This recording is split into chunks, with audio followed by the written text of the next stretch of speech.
I yes.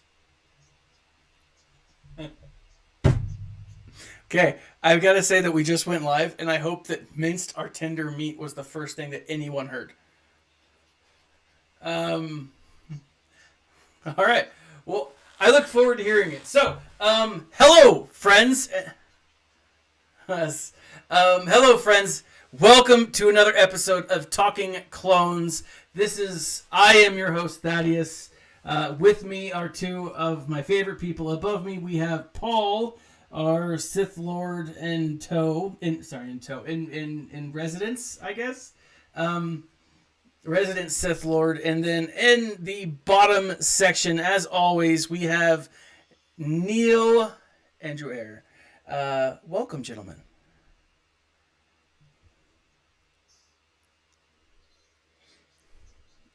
Oh my gosh. Oh, it's so good. So we've gone through 4 weeks of I don't want to call it trash. I don't. Oh no, compared to this episode, it was absolutely trash. But if you Dave Filoni went on, if you watch Star Wars speculation, he did a video that talked about Dave Filoni. It says Neil was muted. So check your sounds, Neil. But one of the things that OSB, can you guys hear? What? Oh, balls. Desktop audio. I know.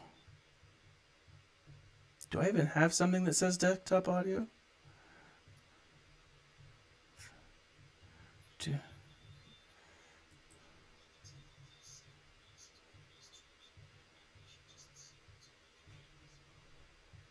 Okay, oh, don't.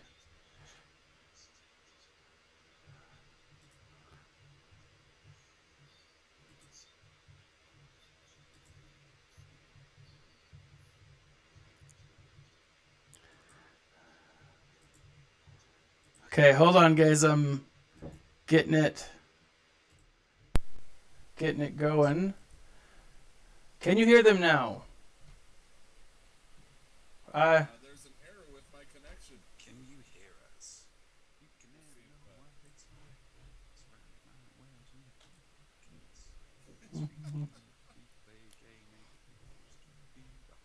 Alright, Dr. Feelgood. Does it feel good? Does it feel good? If not, he's the one I'm going to call.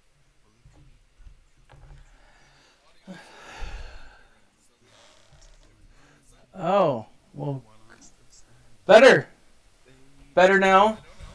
Better. Is it better now, Dr. Feelgood? And we fixed this.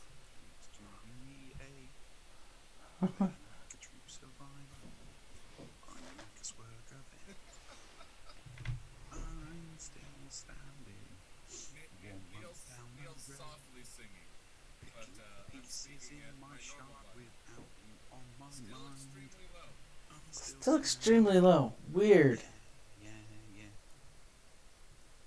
Okay, so that's what I'm up to so far with Elton John's "I'm Still Standing." What else have we got? Oh, I love what Dad's audio is fine, is what he says. Bluetooth. So, it'll literally be desktop audio. Da-da-da. Okay, so shall I keep singing then? Keep singing, Nev. Hey little dolphin, what have you done? Hey little dolphin, where's your roster gone? Hey little dolphin, where's your Nihilus at? Hey little dolphin, who's the one you want? Hey little dolphin, gear crunch. It's Gear a crunch. nice day to start again. It's a nice day for a new White Raven. Oh, no. It's a nice day to start again. Hey little dolphin, get your hyperdrive. Hey little dolphin, you can leap and thrive. Still low. Still low. Sister gear crunch not again. Hey little dolphin, get your GMY. Hey little dolphin, game on. It's a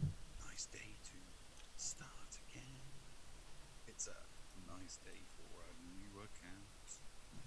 But what is it? What's it? Start What do you again. got in OBS, my friend? So I've got video capture. Oh, son of a...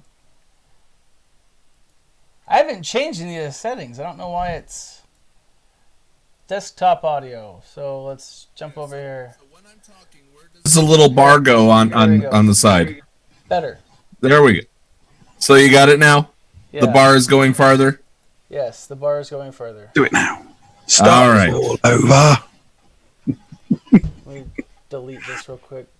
Okay. 5 by 5. Hey, little dolphin, that means no it's good more grind. if you All like right. Buffy. Okay. Hey, little What dolphin, would be- gear and credits too. 5 minutes later. All right, 5 let's minutes start later. this again. You've Let's been start away this for again so you can long. trim this. Okay. You've been away for Neil, so he's got long. to start over. Nev. Please come back now and play along. All right. It's a Neil. nice day. Shut up, Neil. Okay. There's an error with my connection. There we go. All right. So, hello, friends. This is Thaddeus from Going Nerdy, and if you are joining us, thank you for joining us today. As always, I am joined. How many times have I said joined right there? Like 6, 7, something like that. I am. It's very joined. It's very. We're together. We are one. We are Borg. So above me is, as always, Paul Anthony, and below me, as always, in the bottom spot is Neil. These gentlemen are from the Escape Podcast, broadcasting every weekend, every Friday. Gentlemen, welcome. Thank you. And remember, we will be switching. We will be making the switch to Twitch starting this Friday. Join them on Twitch. So today, Oh, yeah. Forgot about that. today, we are going to talk about the Clone Wars. Now, I don't know. Are you guys excited about this? I'm excited about this. It was Hype. different. I had a wave of emotions watching that episode. Yeah. I felt happy. I felt sad. I felt joy. I felt Was it elation. better than Cats? I choked up and a tear came to my eye when she was walking down between all of the fight. Oh, it was just so. And then when she turned to Rex and just said, race you down, I'm like, kick-ass scene coming right up. Yep. And it was just, shadoosh. It was like, whoa. And we got to like halfway through. And I mean, first things first, the way they started the episode with a crawl. That was, I was like, wow. It was like feel the hype of this episode. We are giving you movie quality. We are giving you high quality content. Let's actually talk about that for a moment, because when they did that, Clone Wars was in red. They also added I don't remember exactly what it said, but a Lucasfilm team production. Yeah. They added that to the beginning. That was weird seeing that. I must admit. I'm like, what does this mean? There's so much that this could mean, that this episode could absolutely mean. Opening up the crawl, like that's okay. So I'm gonna set the scene. I'm downstairs in my pajamas. I'm cuddling up next to my daughter. She's watching it with me, and she's like, "Ooh, Star Wars!" And she's young, so she's like, "Baby Yoda." I was like, "Nope, not in this one, but soon, child, soon." We get about halfway through the episode. My oldest daughter comes down, and she's like, "Can you start over?" And I was like, "Yes, I can." And like, as I watched the second time, like the feelings, the power of it all didn't change. You know, like when you watch something a second or third to fourth time, like sometimes, you know, it's not as powerful. It's not as strong. You can play on your phone. You can do the dishes, whatever. That's not how I felt. Like I had to put everything down. And like from start to finish, my entire attention was glued to the television. It was powerful. I freaking loved it. This episode was better than the first third of the movies. Just blew the movie out of the water. I'm like, I want to watch this. This needs to be a movie. Why is this not a movie? This would be so awesome. Okay, so We'll talk about this. that. Just throw that out This there. was this episode was not your standard runtime. No, it was longer. It was longer. No, it does, like, from start to finish, it's 29 minutes something seconds. If you take in the credits, you take 2 minutes out for credits. Yeah, so it was 26 minutes. A runtime for a 30-minute show is 24. Yeah. So this is absolutely a movie. We're getting the first part of a movie, just like when Futurama returned. They released 3 movies, and then they split them up into cartoon. They split them up into 24-minute episodes for the return. So you got all the movies essentially as the first season of its return, and then you got a second season of Futurama, and then they canceled the damn thing again. Oh, no, they had 3 seasons of Futurama after. Right? Oh, did they? Okay. I think it was 3. But yes, I was being cynical, but thank you. No, and you should be cynical. Anyone who even remotely appreciates awesomeness should be cynical at the cancellation of Futurama. I mean, I'm very... Anyways, that's a touchy subject for me. That got me through college. Anyways, so... All right, and I'm thinking of Futurama. It's a longer episode. Right, this is that. Now, how many of you did either of you see that tweet that went out?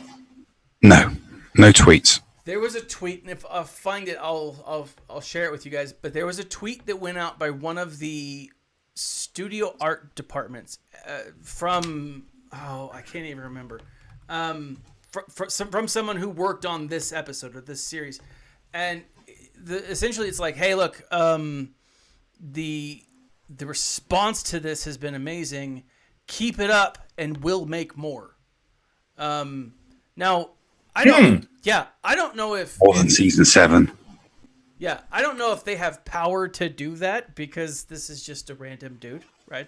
From what I know, but I saw that and I was like, what? It was so cool, And again, I think Star Wars Speculation made an entire video on it. It was like, hey, more's coming. Now, we don't necessarily know that more's coming, but, like, the response to this episode is entirely what people... is essentially what brought Futurama back, right? It's people loving the content so much that they're like, we need more, right? And you guys brought it up that this is a movie, right? Wouldn't be the first Star Wars movie that could be broken down into 24-minute segments. But if I would see, or I would assume that instead of them bringing back the series, a series of one-off movies, kind of to finish up some of the storylines that we didn't get a chance to see in action. That's what I'm thinking. I think it would make a lot of sense. Bringing the whole series back, I think, would be a lot. Adding different, adding movies, I think, would be easier for them in the long run. I don't know. Thoughts? Hit. Dr. Feelgood hits the button on the head. Viewership for this might get us that 5th season of Rebels. Yeah, very good. Very well good. And another better, more superior Ahsoka Tano in the game. Agreed. For those of you, I'm pretty sure everyone who's on my stream is also a player of Star Wars Galaxy of Heroes. If you're not, I don't. You should be. I was gonna say should they? Yeah, they should. It's pretty awesome. Yeah, it should. They should. But like, it's one of those things that it's like. She deserves more. She deserves better. Okay, so we're not even past the opening crawl. We're talking about runtime, and we're talking. But okay, narrator comes on. Plo Koon and blue girl who keeps popping blue. Ayala Sakura. Thank you. Oh my gosh, Ayla Sakura are like they go to their respective places. We as viewers know these are the planets they die on, Yeah. right? So this episode is really, really close 5 days to the end of the movie. From I saw something that it was 5 days from this moment to the start of this moment to I think the battle between Obi-Wan and Anakin on Mustafar. Okay. The coolest thing to me, I gotta say, Caleb Dune, Kanan Jarrus. Did you guys see him? I did not. Okay. I couldn't get a picture of it because, Disney Plus doesn't allow you to take screenshots, which is infuriating. But I understand why. But Challenge accepted. all right. Oh, I can I'm take logging in right screenshots. now. You can use OBS to take screenshots. Good luck then, gentlemen. That actually makes. I didn't try very hard. I'm sorry. But opening scene, you have the Jedi circling the holo table. Okay, give me a second. I'm loading it up. All right, Deepa Billaba is standing. It's like Mace across from it's Mace. What's his Yoda and a few of the others. And then across from that is Deepa Billaba with a freaking Padawan, and that Padawan is Caleb Dune, Kanan Jarrus. Okay, hang on. I'm Sure. I am 1 bajillion% positive. You sure that it is Kanan Jarrus? You're 100% sure it's him? Yes. okay. Real quick, You think they're going to throw I him want in to these point last couple of something out here. episodes? I don't know if that's going to come through. The animation looked different. It did. Like weirdly different to me. It had that movie feel to it. It did. Like it had I think they're trying to go hyper realistic with it in my mind. It was too weird for me. Was it? Yeah. Didn't notice it. I was too engrossed in the story. Yeah. It didn't throw me off. I noticed it, but it didn't throw me off. But yeah, Caleb Dune, Kanan Jarrus, right there. I'm telling you, he is right there. Hang on, I'm still going here. So With all the Jedi around the table.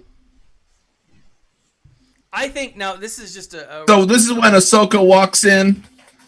No. This is before Ahsoka walks in. This is just the opening shots. Yeah, I'm gonna have to watch that again and see if that is Kanan Jarrus. I'm telling you guys. So this is the special. This was the intro. Is that what you're talking about? Yeah. So with the guy talking like this. Yes. Okay. The guy talking like this. He goes through and tells you all the stuff. Found it. Ahsoka Tano comes into her own as she fights on Mandalore. Will the Galactic Republic help her? Who knows? All right, that's the scene you're talking about, That right is the there. scene up here into the top right corner. Okay, I'm gonna zoom in. Okay. I'm gonna take a snip and I'm gonna zoom in. While he's doing that, Junior Darth, yes, that was Ahsoka's mom. On Junior Darth, yeah, Ayala sexy. Yeah. So that's Ursa Rin. Yeah, it's because she does say just there at the beginning, Ursa. She's like Ursa when I guess there at the beginning when they get on the planet and Bo-katan is calling someone. She's like, Ursa, did you find Maul? Ursa responds, yeah. Well, we've tracked him to the city. The SOB is hiding. So so first off, I gotta say, there were a number of little moments here that just within the first 5 minutes. It didn't let me get the picture. I'm telling you.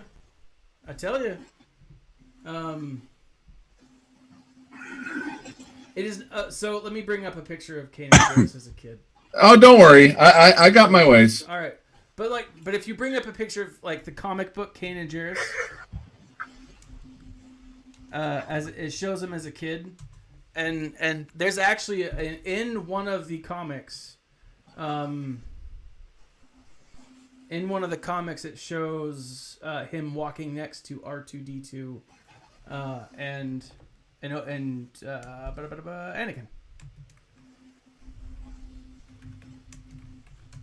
But anyways, oh, see, that's the problem. I'm looking up Kanan and Jarrus when I should be looking up Caleb Dune. Caleb Doom, yeah. So, oh, boom. If you look up Kanan Jarrus, Caleb Dune, one of the first images on Google search is the image that I'm talking about. I'll pull it up here for you. Just show them off. Or actually, unless you want to put it on the big screen. I'm not that talented.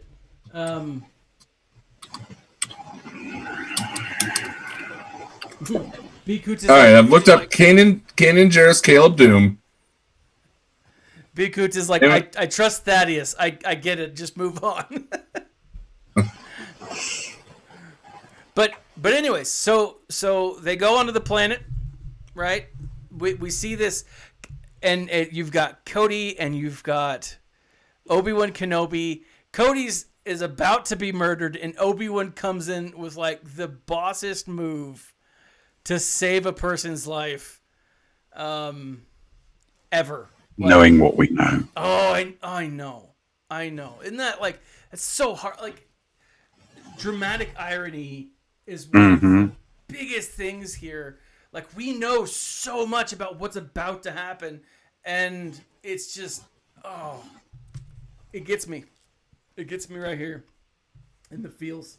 So yeah, the I'll let the Ayla Sakura image roll through, but like we've got, bring it back. But they're on the planet, and then Anakin, walks up, and right there. Okay, that is what you were seeing in Paul's screen, is an image of Deepa Balaba, who we know before. It's a little bright on my side. Let me try to make it less bright. Yeah, we know Deepa Balaba was the Jedi trainer of Caleb Dune, who was, or eventually becomes, Kanan Jarrus. Trains Ezra Bridger, who then Ezra falls in love with Sabine, and it's a whole thing. I'm just kidding. Those two are, they're going to be brought back together. They are star-crossed lovers. They will be reunited, and because they're going to be all grown up and adults. Bow, chick, bow, bow. So, like, that's as best as I could do here. And I'm telling you, dude, that if you look up the comic, the Kanan Jarrus comic, you start with Order 66, how he is able to survive it and escapes from it. It's a powerful moment for sure. But anyways, so I got the brashness of Anakin as he's walking. He's like, I got this. I finished my battle. Let me help you with yours. As if, like, he's like, hey, look, I see that you're struggling in this eating contest. Let me help you eat some food. Like, or I finished my chores early. Let me help you finish yours so we can go and play. Like, I freaking love that. That was such a cool moment. And like, he walks up and he's like, I surrender. Right. That's, the comedy, the B1 battle droids. I mean, I love the B1 battle droids. They're so much fun. Anyways, and then he pulls out the what's his face, right? The bad guy. What do you call him? The tactical bot, tactical droid. And so, I loved that though. And the dialogue.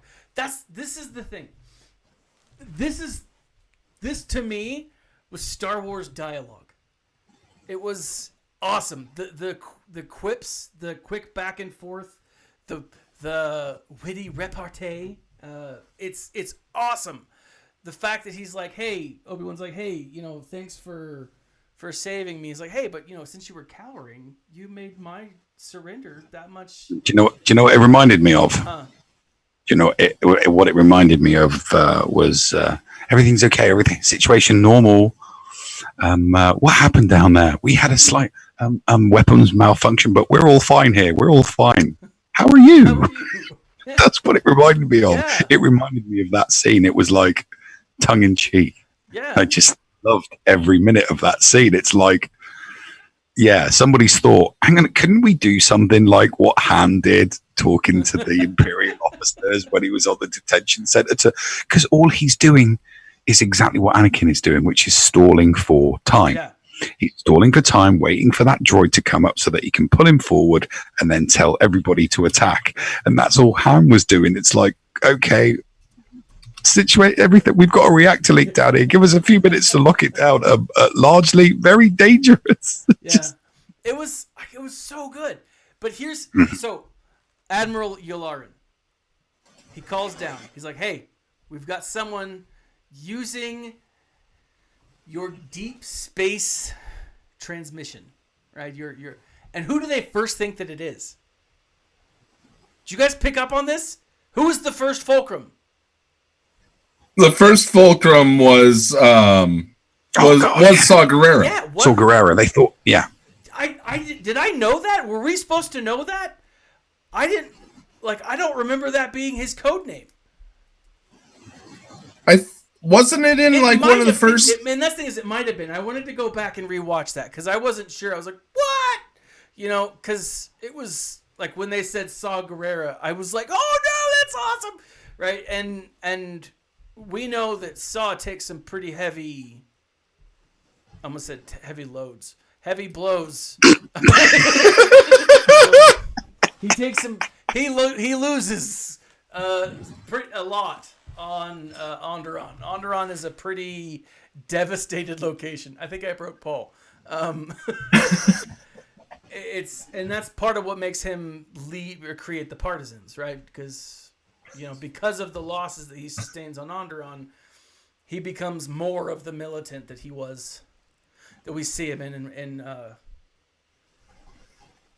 yeah, well, Onderon is not, that is not a planet for the faint-hearted. It for thousands of years, that planet has been an absolute nightmare for its inhabitants. Whether it's ruled by dark side Sith lords or whether everybody on the planet's been eaten by winged beasts that have come from the migrating planet. It's not a very hospitable place, Onderon. It really, really isn't. You should read how bad it is for people, for how bad it has been for millennia. Just read some of the graphic novels, Yeah. mate. Seriously, not a hospitable place. No. And so it makes sense that it's bred the Saw Gerrera that we see. They bring him up to the ship. Okay, one of my favorite moments and one of the best dynamics in this whole episode, and what I'm expecting to be this whole this whole series, this whole story arc, is Anakin and Ahsoka. Right, that moment when he walks in. And Anakin, can't speak.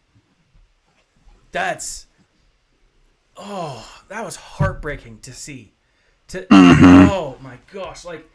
And what's powerful about this is it's master student, but it's almost like father-daughter, Yeah. He looks like, are you okay? Are you, he flabbergasted. Yes, sir, boss. That's a great word. He's got nothing. And when he starts hey, how are you doing? Right. And then later on in the episode, he's like, wait, what were you doing on Obadiah? He's like, what? The Pikes? What? This is when you find out your daughter has crucial information, but you don't want to know how she got it. This is... See, I still see it as big brother, little sister. But it's the same concept, right? It's that family. It's that familial connection. And the same... Familia. And the same thing with Ahsoka, because that same family were the ones that betrayed her, right? And the depth, the absolute depth to this episode and to like all of Star Wars, like so good. Anyways, okay, stop me if I jump anything, but like they get the plan. They're like, hey, come to us, and we'll make a plan. Then they meet up with Bo-katan and Sabine, and Bo-katan's like, look, I don't have enough people. Right? Ursa, not Sabine. This is not Sabine. It's Mummy. Mommy's Sabine. That's daughter. Right. I'm sorry. Ursa's Sabine. Ursa. No, it's not. And it's Data, not Data. He's dead. So it doesn't. Twice over now, at least. I hope I didn't ruin anything for anybody, but really, you watch that show for Rios. I mean, that's the only reason to watch him. Okay. Bo-katan throws a low blow at Anakin. At Kenobi. Right? What does she say? The words escape me. But she looks at Kenobi and she's like, not even you? I mean, you won't do anything? I mean, let's oh my gosh. We're not here to interfere. Yeah. Oh. Same old tired line. We're not here to interfere. It's like what? So you're not even going to put up for your sugar lady in a previous in a previous life, and it's like, you disgust me. Yeah. It's like, all right, you can half. I want half. It's like a divorce. Yep. I want half. Give me half. So, because that's what Ahsoka's like. Just give me half. Yeah. No, Anakin was insisting that she get half. Yeah. But like not just that. I mean, it's Satine. The connection to Satine. He's like, you won't even do it for her. Like, think about those lines. Think about like this dialogue, this conversation, leading up to the end of episode 3. Mm-hmm. He knows. We know that he knows about Padme and Anakin, right? Mm-hmm. And oh my gosh, he just like, it's this moment where it's like, I think that he lets Anakin do some things. Maybe even, I don't know. I have to go back and watch. It's not that he lets him do it. It's that he keeps quiet about what Anakin is doing and he doesn't tell the council about it. But he doesn't even confront Anakin. That's my point. Like, had he just said, look, we need to talk. I know about you and it. Yeah, but that might have just been him being a bro. Hey, bro. You tap that senator. You know what? Shh, I'll keep quiet. Shh, mum's the word. And I won't say anything. You keep tapping that senator. That is a nice piece of senatorial butt there, buddy. You keep it. And I could totally see Kenobi using those exact words. But again, I'm here for the entertainment. I know. Bring the comedy. But again, like, it's such a powerful moment, right? And like, Nev, you're right. They go through and this is when Captain Rex gets his promotion to Commander Rex. This is when Ahsoka becomes a liaison for the Jedi. Was she a liaison or is she a what do they call those in politics? She was an advisor. Attachés. No, that's not what I'm thinking of. When you pay someone to promote your stuff. Lobbyist? Is she a lobbyist? PR? Is she? Oh, no, okay, I'm sorry. I'm trying to make a joke. It clearly didn't land. I did. Leave the jokes to me, mate. Leave the funnies. Leave the funny to me. All right, I will. Because you've got it just sounds better with a British accent, It does. So, Junior Darth points out that this is going to be, unless something happens where Anakin and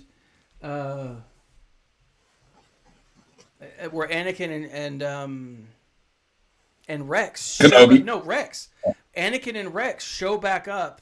Not Anakin. If Anakin shows up to Mandalore, then maybe they will see them again. But this is the last time that Ahsoka and Rex see Anakin. This is the last moment, right? Now again, we don't know that. We do know that. What if Anakin flies to where Ahsoka is before he goes to Mustafar and he says, "Look, I can end the war, and I want you back by my side," and she blows him out, and that just sends him off the deep end to Mustafar. That's possible. I just don't think that it's probable. We could see that because we don't know how it's possible, but not probable. Because and Sir Boss is pointing out that in Star Wars, the novel of the Ahsoka, it's a junior novel. I have it here on my phone. I actually for this I started listening to it again. And so I started yesterday. I don't know if this starts off with the end, and I won't spoil it, but this starts off with the end of the Siege of Mandalore, and it tells what happens to Ahsoka and Rex, and it does let them know. It lets us know that this is the last time that these two people meet or see Anakin. See, Neil, there is a reason to read the new canon. And I will say... No, because you guys read it and you can just tell me. That works too. You can always go to Wikipedia. If you don't want to help out my channel and get a subscription to Audible and 2 free Audible books, which you could find in the section below. But yeah, all of this stuff is on Wikipedia. Like, it's more summed up, it's more consolidated, but it is. I mean, a lot of when I do research on some of my lore stuff, I typically go back and do that. So anyways, they split up. But I've got to say, too, the last thing that Ahsoka says to Anakin, or one of the last things that she says is, "You're not doing this for Coruscant. You're not doing this for the Republican. You're doing this for the Chancellor." I mean, I even said this. I was like, man, sick burn. I thought she said it to Kenobi. I think she said it to both of them. I assumed that it was to both, but maybe I'm wrong. But still, sick burn, right? And if it is to Kenobi, I mean, holy crap! Maybe this is one of the things that helped Kenobi realize that, like, we're in the wrong here, right? I read somewhere that this was part of the reason why the Jedi were unable to see Palpatine as a Sith, because they were so focused on the Clone Wars. Which, I mean, come on, that bit. She's like, "You want us to start another war? We haven't finished with the first one yet." And that whole back and forth between Bo-katan and the Jedi was awesome. Like, it was freaking awesome. But they were so focused on this Clone Wars, they lost track of who they were and who they were supposed to be, which is so powerful, like it just gets me every time. So, okay. We're about 3 minutes into the episode. So we've got, we got this, where was I? I don't even know. So they board the ships. To battle. Right. What a effing awesome fucking battle. It had everything. Yeah. Like, everything. There was at no point would you look at that battle and go and get to the end of it and go, you know what, it could have done with more of that, or it could have done with more of this. It was like, it was just intense, like boom. Yeah. Oh yeah, I was loving it. Yeah. And the whole race between Rex and Ahsoka. Just incredible. It's like, it's ass kicking time. Because I'm like thinking to myself, where the hell has Ahsoka been for the last 4 episodes? Because that was Ahsoka. Yeah. This episode Yeah. was Ahsoka. I- And you know how in the game we've got boss Anakin and we've got bitch Anakin and we've got boss Luke and we've got bitch Luke. Yes. The last 4 episodes was bitch Ahsoka. Yeah. And this is boss Ahsoka. Like, This is like boss Ahsoka. and again, like I point out, like we talked about this last time. Like they could have taken those 4 episodes and really condensed them, really condensed them, and still had the same outcome. Again, I jump back to that interview with Dave Filoni, and he's like, "Look, I wanted the viewers to see Ahsoka as she could be, right? She could be the cynic, like with Rafa, or she could be, kind of like naive, like Trace was. And granted, that's great, but you didn't have to spend 4 episodes doing that, right? Or you didn't have to like. I feel like they took out so much of Ahsoka's that they didn't let. There were glimpses of her in those 4 episodes, like glimpses. Not the true, not when she's like fully believing in herself and she's got a plan and she has a goal and it's like, I'm here and I want to be there and I'm gonna look totally fucking awesome doing it. And she did look so awesome doing it. It was like just I will say that it does set up for the Ahsoka that we see in Star Wars or in the Ahsoka novel, right? She's trying and also Fulcrum Ahsoka. Or, she's trying to lay low. She's trying Folka. Folka.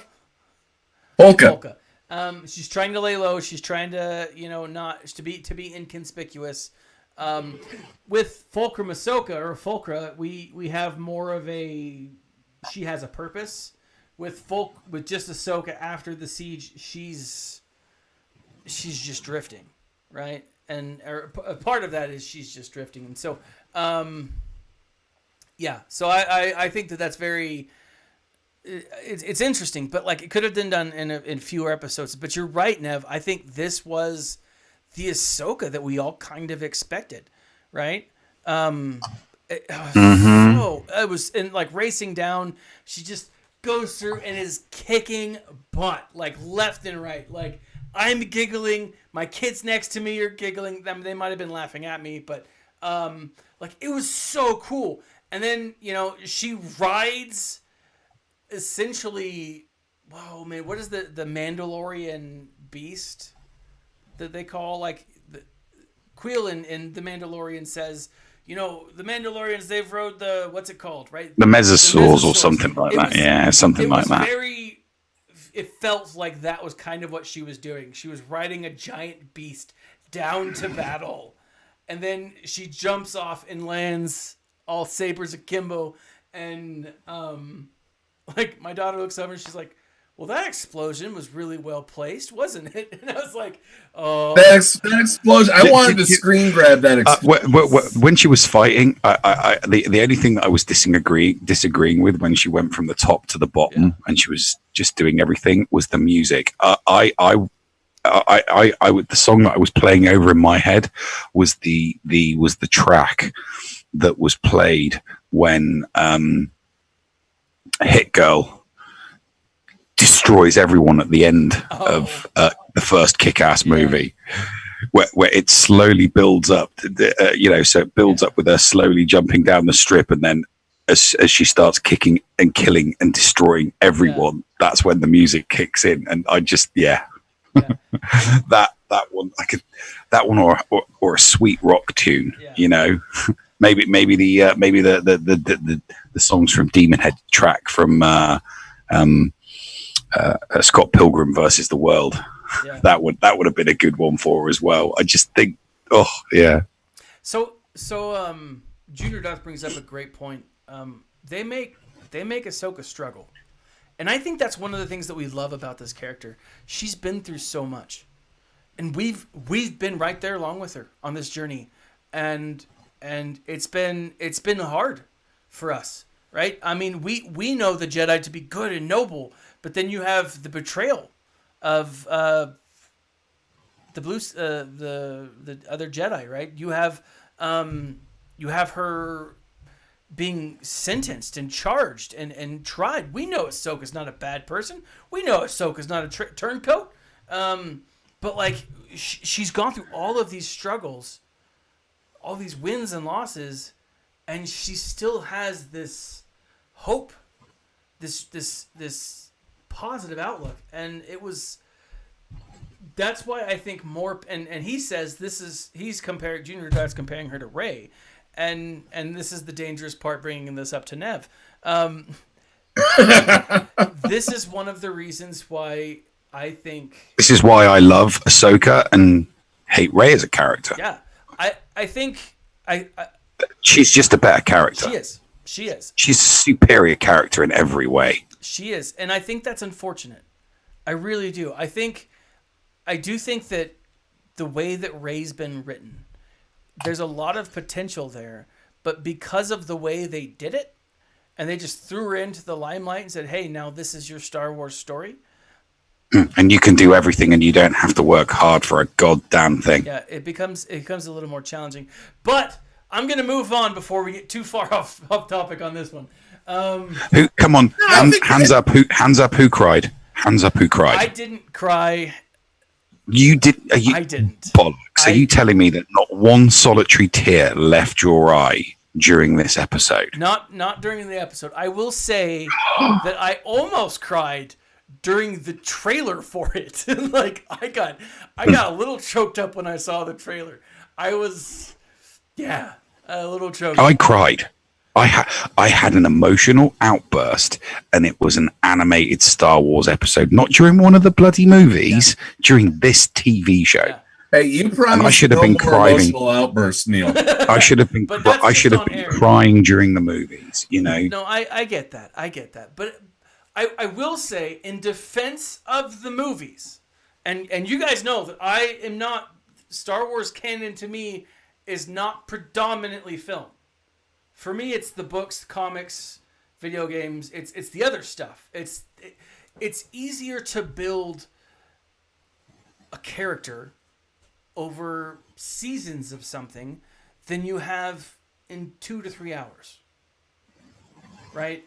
I mean, the movies are great as a starting off point, but they're just the starting point, and it's the other stuff that builds that. I mean, if I hadn't watched all of these seasons of Clone Wars, if I hadn't engaged in Star Wars Rebels, if I hadn't read the books, read the comics, this wouldn't have meant as much to me as it does now. I mean, it's the other stuff to me that means so much. And I think to that point, it is easier to build a connection over a series than just a short 2 to 3 hour film. But it depends on the amount of time. So let's take the you would need 7 episodes to equal one film. Traditionally, yes. Yes. So in that time, if you're only going one film, you needed 7 episodes of Snips, and Snips was thrown right at us, even in the beginning of the actual 90-minute cartoon movie. So that's where, she was our initial, the first thing we saw when it came to unfamiliar Star Wars lore. So when we got that in the Clone Wars, of course, we're instantly going to connect to that. Then when they did the arc with the persecution and then all this, and then we saw her in Rebels, of course, we're going to have a emotional connection to her.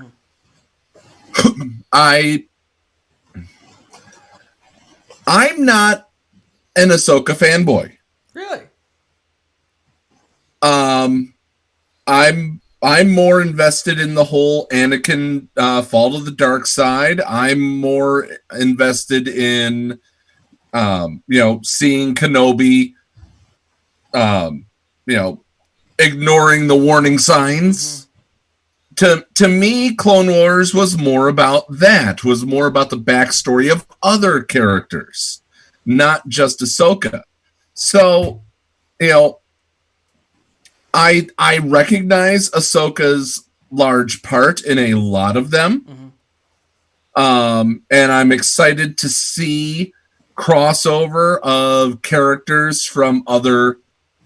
I'm excited that she's going to be in Mandalorian. I'm excited she's going to get her standalone live action series. That excites me. But the character of Ahsoka, okay, cool. I know her backstory. The clones painted their helmets to look like her. Okay, that's cool. But I'm not going and saying, "Oh, yeah, you know, I'm not going to." I'm trying to think of the word here. You're trying to articulate your argument. Yes. Yeah, it's. You're not going to fall to pieces every time Ahsoka comes on screen. Yeah, that's true. I'm not gonna geek fanboy out. I'm simply gonna be like, cool, go girl. I want to see you get your white lightsabers. Sweet. If you do want to see her get her white lights, I'm gonna stop talking. I know when she gets them. I won't say anymore because I don't want to spoil anything. So I. And I understand that, and that's what if they do produce more. I don't want them to necessarily come back and say, hey, we're gonna live action or we're gonna recreate seasons 8, 9, and 10. I would love a series of one-off episodes, or not episodes, but movies. Give me an hour and a half. Give me an hour and 45. 2 hours of a cartoon that I can sit and watch and that would have been the equivalent of 5, 7, 10 episodes.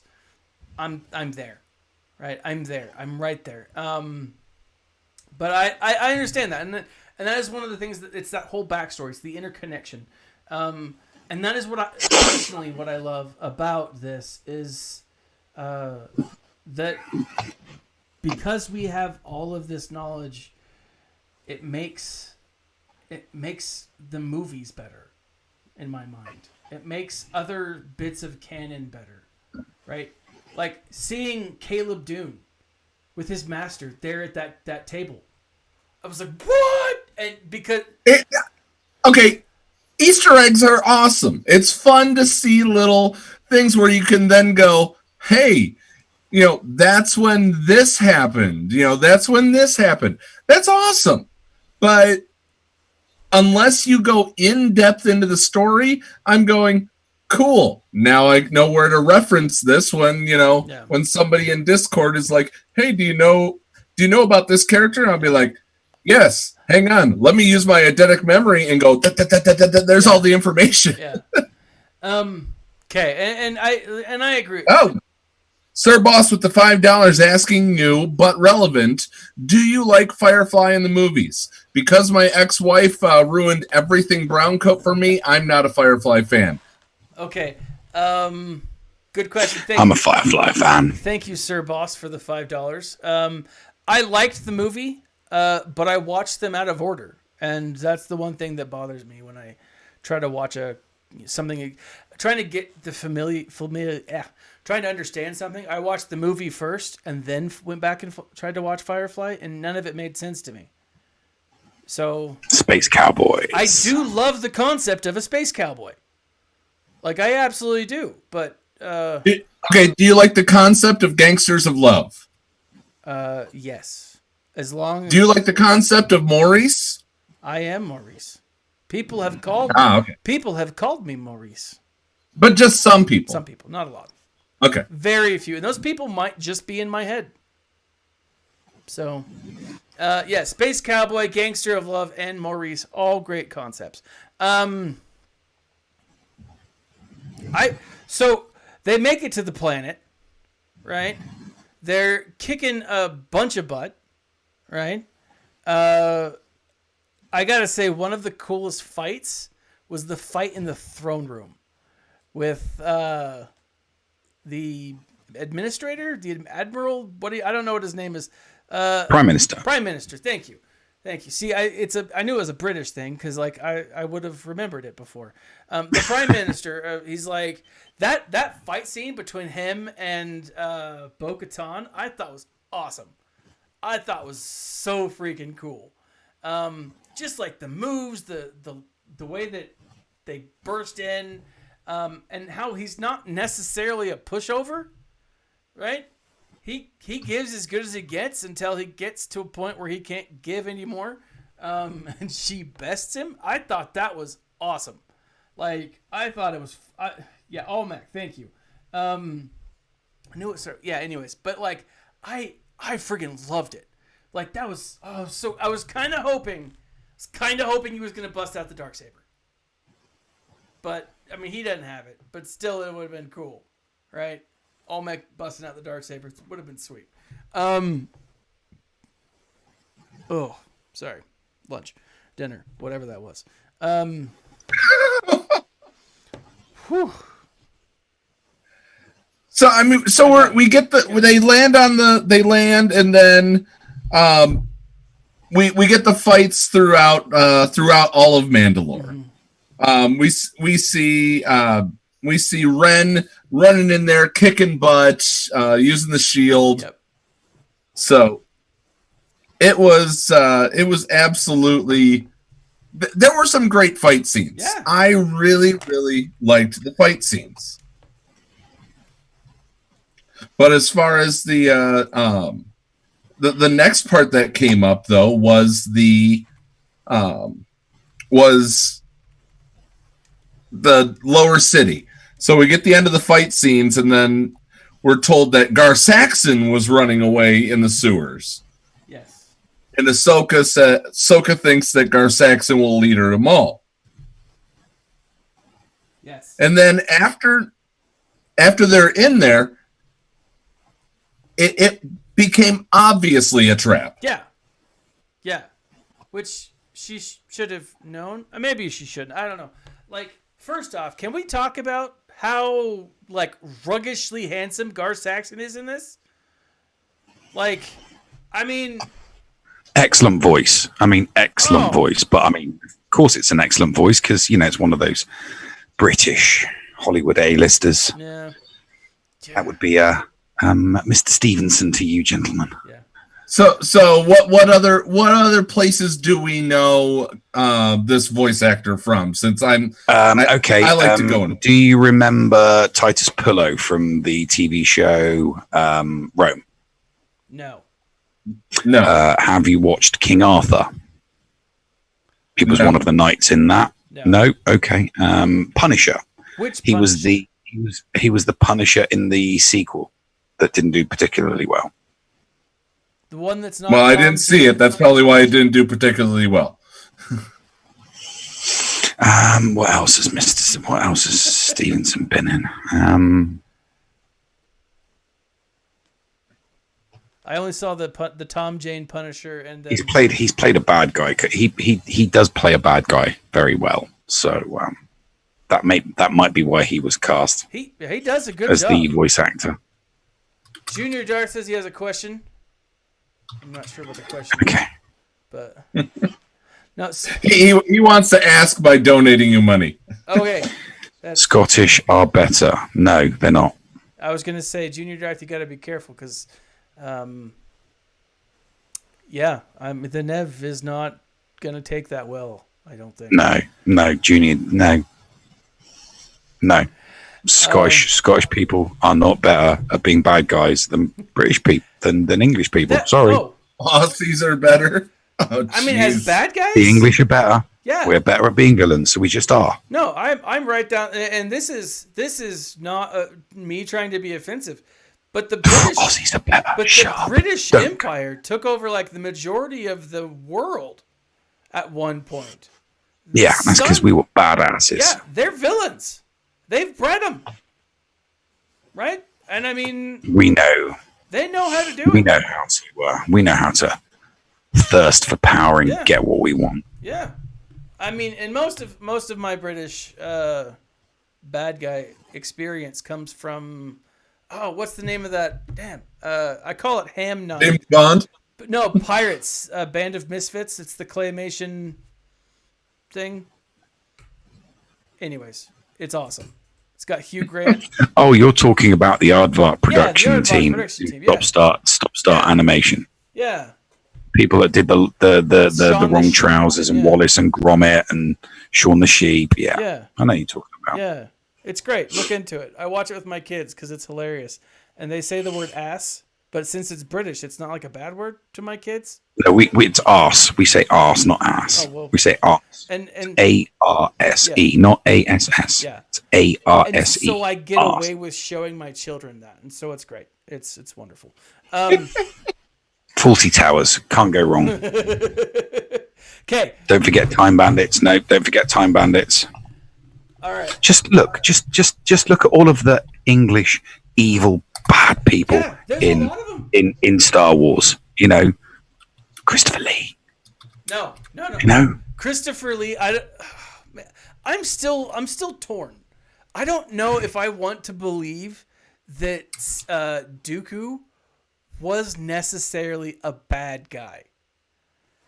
Like he clearly was manipulated He was by the dark manipulated. side of the Force. he was like Palpatine is. He's good. All right, Sir Boss. This is the Super Chat Junior. He's showing Junior how to super chat by sending you a super chat. Thank you, Sir Boss. This is how you super chat, This is how you Junior Darth. So you donate and it shows up in the link. So, okay. I don't know. Like I think there was a lot of misguidedness in the Jedi, and I think Dooku was one that he just said, "Look, this isn't what it should have been," and then he was how do I want to say this? Seduced by an older, more experienced man to the dark side. And he was, I don't know, he's manipulated. I don't know. Well, no, he was manipulated. You've got to remember that during the junior Jedi. Junior Darth. Thank you, sir. Love all, but before the show ends, I need a recipe, Nev. Yeah, don't worry, Right. I've already got a recipe lined up for you when we finish. But yeah, no, the junior something with Jedi sausage. Knights books, the junior Jedi Knights book had Dooku constantly getting into trouble for reading forbidden texts from the Jedi library. You know, so he wanted knowledge. He was, so he learned everything that he knew about the light side. He was the Hermione Granger of the Jedi universe. That's what he was. He was the Hermione Granger. He was a bookworm. He knew everything, and when he knew everything, it's like, well, I want to read other books. Yeah. Give me something good to read. And they're like, no, we're not going to, because we've got sticks up our asses. Yeah. You know, what do you think this is? You know, Jedi fun party? No, it's the Jedi Order. Not the Jedi chaos, you know. So yeah, they'd have slapped him down, and they'd been like, and he would have been like Doctor Strange. It's like, fine, I'll read the bad books without you knowing about it. Then, so how'd you like them apples? And then he goes bad. Yeah. So I'll say this, Nev. I know you don't necessarily like the new content, but 3 books that you have to, and I'm holding a battery, so hold on. 3 books that you have to look into. Dooku, Jedi Lost, awesome. Voice acted, whole cast, it's amazing. And it is connected to the Clone Wars. Then you've got Master and Apprentice. This is not the old one. This is the new Master and Apprentice. Paul, I think you can back me up on this one. You read that, right? It is... I read. I audiobooked most of it before I had to return it. Yes. So it is one that is absolutely phenomenal. The hut stuff at the beginning was great. So good. It's a great book, but what it does, and then third one would be Dark Disciple. Dark Disciple and Dooku Jedi Lost both focus around I almost said Grievous, but Dooku, and like his direct impact. I mean, they are his story to a real extent. Whereas Master and Apprentice shows it only shows him a few times in the story, but what it does is it shows the impact of what he did to Qui-Gon, right? And how Qui-Gon took his teachings. And it's the same concept. Qui-Gon is essentially the light side version of Dooku. Instead of going dark, Qui-Gon stayed in the light. And it's a phenomenal arc. Yeah. That's a very good explanation. Yeah. And I know that, like, Dark Disciple was Clone Wars, so you should still like it. Go and read it; it's great. The other two, I'm not entirely sure. I could see Dooku Jedi Lost being a Clone Wars story arc because it is a narration. It is a story. It's a voice. What do they call that? An audio drama. It's so good. So good. I highly recommend it. Anyways, and if anyone's it's kind of like what we do at the end of our seasons. Yeah, it is, and it's amazingly done. And if you're just joining us and would like to try a free Audible book and help out the channel, check the link below. If you've already checked the link below, set up a new email account. Check the link below again. Just remember, with that secondary email account, delete it and cancel before a month because you don't want to be charged twice. That's, I've done that. I haven't done that. That would be wrong. Anyways, so Ahsoka follows Gar Saxon into the sewers, and she is captured. It's a trap. It's a trap. She's captured by the remainders of Death Watch. Death Watch? Is it? It's the Mandalorians. There's a split here. These are the people who thought Maul and should stay as leader, and they are still members of Death Watch. Correct? Am I wrong? Yes. I am wrong, or I'm right.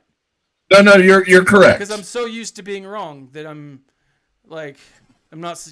This is shocking to me. So these are the ones they saw that Maul had power. They saw that he bested, their previous leader, and they were like, "All right, we're gonna follow this guy." Correct. This is the FLDS of Death Watch. Yes, the polygamists. Yes. Junior Darth, that is the Qui-Gon, the Asajj Ventress Quinlan Voss book. That is the Dark Disciple that I was mentioning. It's so good. And so, they're trapped. And they sent the wrong Jedi. That was such a cool moment. All of this was for revenge against Kenobi. Right? The hatred that Maul has is it's just powerful. He hates Kenobi. Granted, he cut him in half. Remember, he said when you try to kill Maul, remember, I killed him already once. He has to be captured. He doesn't stay dead. Which makes, if Kenobi didn't kill him a final time, I would assume that he's still not dead. But I'm also hoping that maybe he comes back somehow. Mother Talzin came back. It would be cool for Maul to come back too. I don't know, just a thought. Sorry. But okay. Wow. Yeah, we definitely do need a Maul 2.0. Yeah. We definitely need a Robo-Legs Maul. But we're no longer getting Clone Wars content. We're not. And guys, I'm going to get slightly off track here from welcome to talking whatever. Yeah. We do this. Talking tangents. As far as if they put just character after character after character after character, this game would turn into Raid Shadow Legends. We don't want Swaga to become Raid. we don't want them to throw a character in just for a character's sake. We want them to mean something. Yeah. Hence why I'm looking forward to Mando. Anyway, back to the show. Back to the show. No, and I'm just going to chime in on talking tangents. That I completely and utterly disagree with Paul. I think every now and then it's nice to just throw a random character into the game. I for one would love to see someone like Neeb Num in the What do game. you mean a random character? He's not random. We need Nub. I'm not saying He's random. I'm not saying that. I'm not saying it wouldn't be great, but if they do, they'll have more game breaking things, and people will get more ticked off. Yeah, that's true. Okay, you want to talk about random? Oh, what happened? I was like, what? So I'm not in front of a green screen, I promise. We can't see from your green screen. Oh, I know. So I gotta say, I created a list of characters that we could get from Star Wars or from The Mandalorian. Mm-hmm. Okay. Who are the 5 bad guys and who are the 5 good guys? No. Pelimato. The woman who watches over Baby Yoda on Tatooine. What? Okay. Oh, what, the engineer? She would be, you ready for this? She would be the equivalent of Bodhi Rook. They would just give her to us. Oh, great. So useless, and I'll have to zeta them on a bet. Yes. No. It's the 5 good ones. The 5 good ones, right? Okay. It's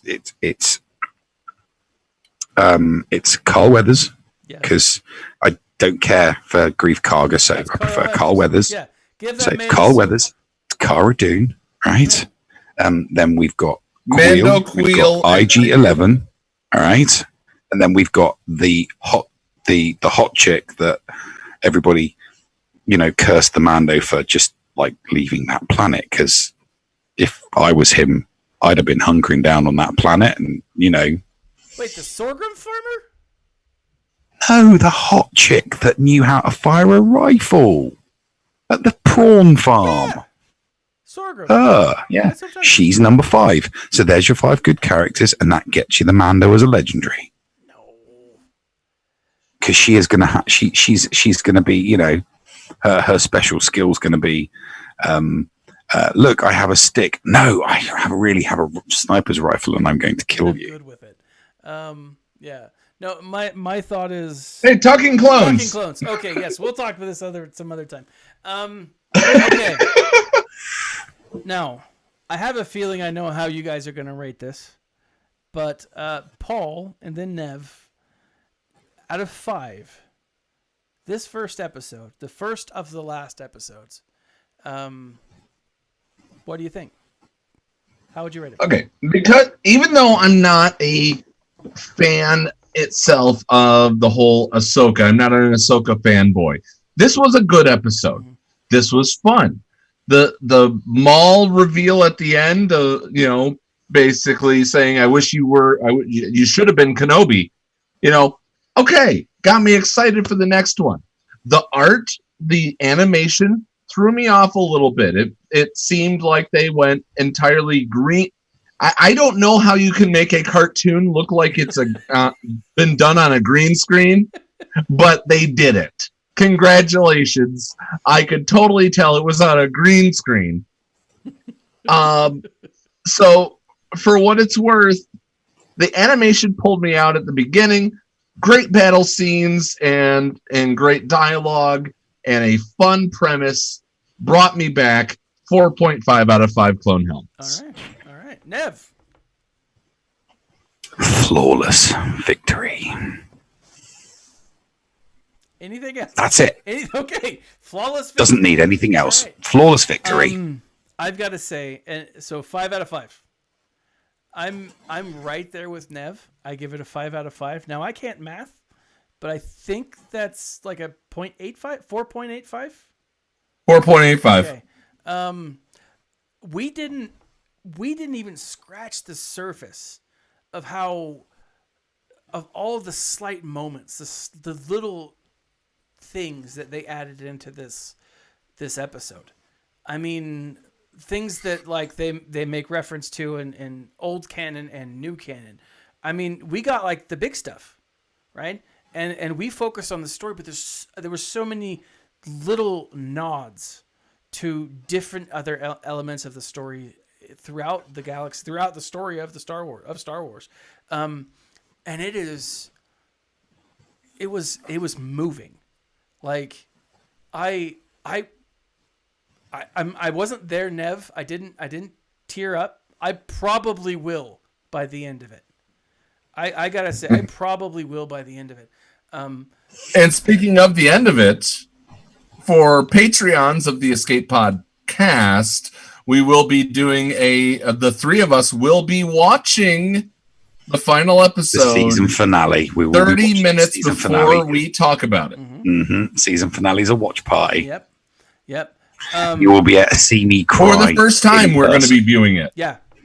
So, I will say though, I have gotten emails from Disney. Now, that when I say that, it makes me sound like I'm cooler than I actually am. But it talks about some of this as to when this stuff is going down. I think we might actually see the final episodes on the 4th. That'd be fun. But when are we going to see him? Who? Oh, Hondo. I was looking at my my other screen. May the 4th be with you. Unfortunately, I don't think we're going to see him in this.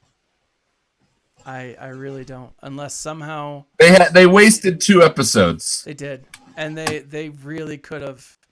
They wasted more than 2 episodes.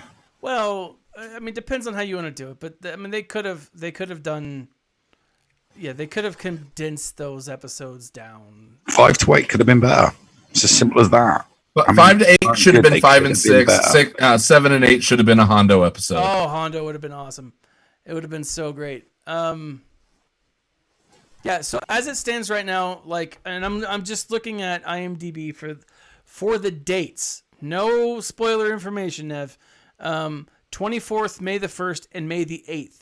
But again, I got an email that said, tell people that it's on the 4th. So look for something big to come on the 4th. Not just, I don't know. I would love it. Okay, so looking at a calendar here, May the 4th is a Monday. Yeah. I am willing, if you guys are, to forego Jackbox that evening and react that evening. We have to watch it live. We have to do a live watch party so that people can see the emotion and they can see me cry. I'm going to cry. Okay?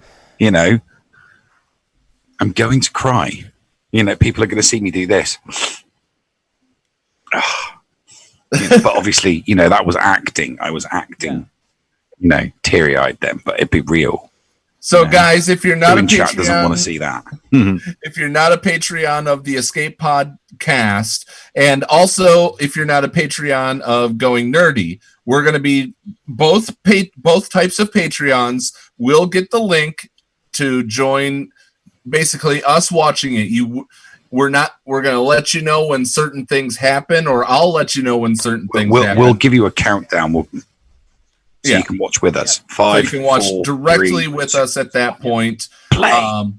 And anybody that posts spoilers will be fed to a Sarlacc. Yep. Which both Patreons will get the link. We'll host it here on YouTube. We're not going to do it on Twitch because Patreon exclusives still happen here on YouTube. Yep. So, both, yes. No, you just have to be a Patreon for one. You don't have to be both. If you're already a Patreon for the Escape Podcast, I'm not going to say, no, you can't do that. No, you just choose one of. If you're a Patreon for us, if you're a Patreon for us or a Patreon for Thaddeus, you guys will get the link. We'll both post it in our Patreon only areas and invite you guys to watch it because this has been a joint project. Talking Clones. Star Wars and talking Picard and all that stuff is a joint project of the Escape Pod Content Creators Network. Us. And we will be doing the Talking Witch. You guys will be. Gotta watch it again. You've got to watch it again so know. that we can bloody do it. I know. And then we can sing together. We can sing the song together, Raise a coin to your witcher. Oh, valley of Toss a plenty. coin to your. You do, if we sing it too much, it'll get copyright claimed. That's true. Don't sing it too much. Well, not the real words. Sing the parody I'll words. just fight it. I'll be like, no. We didn't even barely talk about Witcher. It was a different altogether. Toss a sub to your streamer. It's a sub to your streamer. And No channels and of plenty. Yeah, we do need. I'm still halfway through second season of Ozark. So Yeah, Ozark. You need to get up to look. I'm trying. Hurry up so that we can do Talking Ozark and we can do Talking Witcher. So I'm trying because I'm streaming. I'm doing so many shows right now. Wait, Sir Boss. You're working on a many. parody of what for Cubs? Because we've been working on a parody of Toss a Coin to Your Witcher for many weeks now. So Boss, I have a full lyrically written version of it. I've got the entire thing written out. We have that done. We have that done, Sir Boss. Yes, that one. Yeah, toss a coin. I've got the. I'm looking. Also, we'll then have a song off. See I've got the entire parody written out. It's in my notebook, mate. I've already started recording it, but I'm thinking I might get a chick to record it now. I would. I'm thinking I'm going to get a chick to sing it. Anyways. So outside of the beef that just happened with Sir Boss and the gentleman from the Escape podcast, My parody is better. it probably will be. I don't know. I'll have to see Sir Boss's work. Anyways, ladies and Do you want me to give? Do you want me to give him give him the recipe now? yes, we need the recipe. Go ahead Okay, and give so him the recipe. cooking- while so I cooking- cuss out Sir Boss over Okay. in Patreon chat. Yeah. So cooking with Qui-Gon this week will consist of the following ingredients: a pork fillet, some cream cheese, some garlic, some sun-dried tomatoes, some chives, and some bacon. You will also need some tin foil or aluminium foil, or what you Yanks refer to as aluminum foil. It's aluminium foil, okay? Trust me, it's aluminium foil. So you take that fillet, and it's going to be about that thick, it's going to be about that long, and you are going to slice it down the middle, and you're going to butterfly it open, and you're going to slap the crap out of it, make it nice and flat. Now, along the groove, you're first going to put cream cheese, okay? Soften it up a little bit, let it come to room temperature, and then smear it all the way down the middle of the pork fillet, okay? Then you put on top of that a layer of dried tomatoes, sun-dried tomatoes out of the jar. They're a bit oily. Try and drip the oil off. You don't want too much oil in the middle. And then over the top of that, you sprinkle some chives. Now, you lift that out of the way, and you take your bacon and you lay out the bacon flat onto a surface that you will be able to then lie your pork fillet on, and you'll roll the bacon over the top. Okay, that's all you need to do. So you folded your butterfly pork fillet over, you've wrapped the bacon around both sides, then you sit it on the tin foil and you roll it really tight into that tin foil. Fold it up at the ends, put it in the oven at 350 for 30 minutes, okay? 30, this is important. At that 30-minute point, it's cooked, it's held together. You take it out of its foil, you drain off all of the excess juice, because there will be, juice from the pork, there'll be liquid from the cream cheese. You drain all of that off, right? And then you put it back in the oven, right, at 400 for a further 15 minutes, so that the outside gets all nice and crispy, okay? And then you take it out and you eat it. Pour gravy over it, have sauce with it. It's entirely up to you, but I would recommend roast potatoes with gravy. Proper gravy, not the crap from Walmart. Go to a Mariano's, get yourself some Bisto gravy granules, because the gravy that's on the shelves here is terrible, and I do mean terrible. So there you go, Junior Darth. that is what you will be cooking with Qui-Gon this week. With Qui-Gon. Awesome. So, And next week, Love it. next week we will do. Let me see. Oh, you know what? Next week we'll do a curry. ooh, a curry. Next week we will do a curry. Good to know. So stay tuned for that. This time next week as we enter episode 2. 10. 10. 10. I was going to say 2. Two? 2 of the 10. 2 of the story arc. Part two. Part two. two Yes. Of 4. But all right, Paul, are you? So, and for episode 11, I may give you my Northerners chili recipe. All right. Yeah. And Thad, I know you're originally from Texas. This thing has beans in it because beans belong in chili. Yes, they do. Hey, Sir Boss. Your parody have awesome lines in it like this. So from when the Redcoat fought, a shiny skinned Sith Lord. No, it doesn't have anything as good as that, mate. All right. So, gentlemen, thank you for your time, ladies and gentlemen, from who stayed with us for this hour and 25-minute review of a 26-minute television show.